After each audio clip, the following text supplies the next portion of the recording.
Hey everyone, we're back again with a real-time arena gripe, some helpful ways to get through the mode, and just a piece of my mind. Yeah, I know. I said piece of my mind, not hair off my scalp. No more ball jokes, guys. I'm a little hurt by it. Anyway, that being said, we're gonna go right into one of the things that I think is important. We've seen some changes, and boy oh boy, let's talk about it. It's Blitz 2.0. And so the idea is it's really rewarding the larger rosters, the wider rosters that are built up, and maybe this time it's prepping us for something else that's coming, because we really have started to see how important a wide roster is when we're getting to these new raids. These .2 and .3 raids are pretty difficult. And from that perspective, it is something that I think a lot of people are going to be thankful if they have to build up some characters through over time as you start pushing these raids. So honoring the wider roster is going to help you with blitzing, because you'll get a better score as you're building up the wider roster. So yeah, it seems like that's the direction they're taking us in. So hold on to your hats though. I've got some good news. So realistically, we're going to show you guys something here, and you'll just updated the battle pass. So if you guys have the battle pass from last time, you can go in there and you can actually just follow the link in the previous video or on stream. I'll have it in this current video, or like I said, if you followed it previously, you just can go back, make a new copy, and you'll enter some data. So he made it super simple. So the idea here is, and again, the most important thing is you won't be able to edit it until you hit make a copy. So you just go into file, make a copy, and then that's where I have this copy done. So it goes right into the tracker. So you can go in the tracker, and I'm at milestone 60. Okay, I've got current points in milestone 0. And then obviously that should say it. So I'm crazy. I'd accidentally hit the one tap buy, bought the full battle pass, and I'm not looking back. I'll take those moments back to hang out with my kiddos. No, but realistically, there's something we need to talk about, is how much time is this taking you a day? So I want you guys now in the comments to give us your feedback, especially if we're going to show you guys how to maximize the potential and go through all of this and understand how to get the best out of this mode. I'm sorry. Yeah, I know I said it. How to make the best out of this mode. Relax. We'll get there.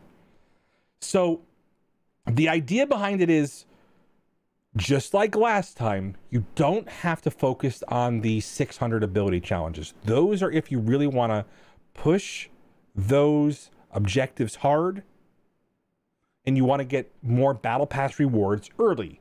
So if you're prepping for Dark Dimension 3 or 4, if you are and I think that's it. And because really that's the only thing in there. The gear for prepping for that is the only thing I can think of that you're pushing for. Like you need to gear up an additional unit. There's 14 and 15 gear in there. That's really the only reason to do it. So we're going to talk about kind of the perspective, and we're going to use Yule's actual example to me because I thought it hit home and it was a perfect example. So the way that it breaks down is you're going to get an ability for a character as your weekly. And let's say you had, everyone's favorite, stature. Well, there's a couple of things. Providing you have her worked up at a very minimal level, well, it's probably not going to be fun trying to take her in there and match power level to try to get that blitz interaction, and that's what's happening.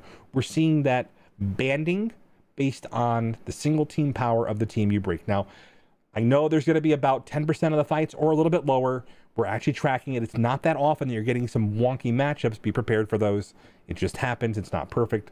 Give some feedback in the comments if you guys are experiencing that more and more. It is a big deal. We want to get into it. So the idea here is, let's say you have stature. Well, you don't necessarily have to go into that right away because she's your weekly objective character. Maybe you get Pimtech.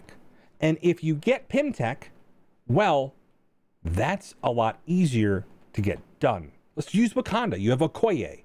Okoye with Wakanda, a lot easier to get done. So the idea is focus on your dailies. If a daily, especially with the team, matches up with one of your ability characters, the ability of the character challenges, do it then. But you don't have to focus on the 600.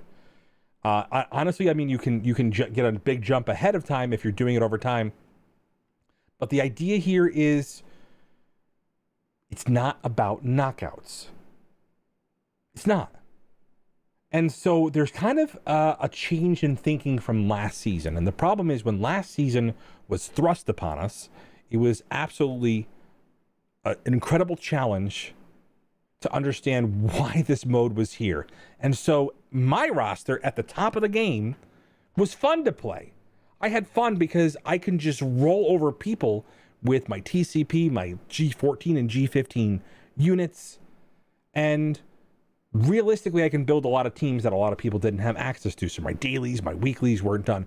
But for the majority of the population, if you can change your thought process here, you'll probably have less of a challenge.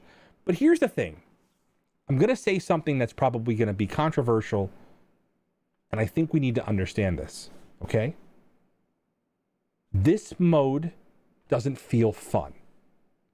And it isn't better than previous modes that were in the game. Now, I will say right now, it doesn't feel like a time sink. I think they got it right if their goal was to give you a half an hour a day. But the problem is, looking at those objectives, it's like you just gave us an elephant and said, go ahead, eat it. And we're all just trying to get that elephant done because it's blocking my door. No, but seriously, the old adage, how to eat an elephant, one bite at a time. But this is the elephant, guys. This is the elephant in the room. Battle Pass is a brand new release method for characters. So like it or not, at least for Yellow Jacket, we got to figure this out. So another part of this that I think is important is we call it the pain factor. And whether intentional or by accident, at least for the first interaction I had with this, I was like, I'm glad I bought the extra tiers because it felt painful. And we'll explain what that means. In marketing, it's called a pain point.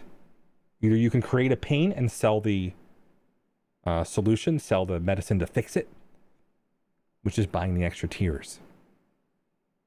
So, could be why they developed it this way.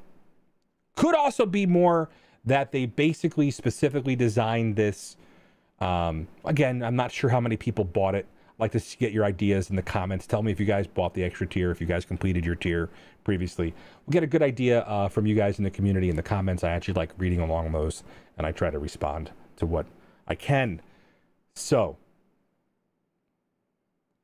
this isn't the RTA that we were hoping for. And the problem is, I think they labeled it wrong. This isn't arena. This isn't skill versus skill. This isn't me challenging my chess mind to develop a team that counters what I might likely see. Even the previous version for me felt a little bit better than this because I was looking at the evolving meta, was building speed teams. I'd have to account for it if I started winning more. I was making my opponents shift to BH 2.0, then I had to bring that counter. And there was these little meta shifts over time, at least in my banding. And that was probably different than everybody else in the community. And it probably led to a great amount of frustration. But to me, that was where I had fun and I was actually enjoying the mode, where I was just being able to build these pre-made teams, trying to think about it. But ultimately, I feel like most people just wanted to hit auto. And I think that's the thing is, is that what we do? Is that our ultimate goal? Is to build up our rosters and hit auto for everything? And that's how we beat the game? Sounds like it. Well, with that in mind, I do feel like this might be a little bit of a prep for the .3 and .2 raids, being that you do need a wider roster. You're going to be bringing up your Kree team. You're going to be bringing up some of your Hydra teams. You're going to be bringing up your Shield teams to get some of these things done. And don't bring up Defenders. But there are a lot of different scenarios where we've seen that your wider rosters are actually a bigger benefit. And so, again, follow the sheet, make a copy, put that data in. You guys will see it. It really isn't that bad. We're talking 20 to 30 minutes a day. And I think realistically, we can go from there and have a lot more fun. Remember, this does chart it in real time. So did actually do a couple of updates. He made the front page look a lot prettier. He does have the objective rewards if you do it, so you can kind of do it. He's assuming that everybody's going to go from the minimal perspective. And like I said, you're going to see a link for this in the comments here, so you can use this and hopefully get the most out of the battle pass. And maybe you might have a little fun. Let me know in the comments if you're having fun. Remember, I do things so you don't have to. And boy, was I salty the first day. It's just, I'm sorry. But, you know, reasonable perspectives aside, I think there's a lot more to be done for this mode, and I hope that something is done with the leagues that makes it really capture the real-time arena flair. All right, guys. Check you guys soon. Love you much.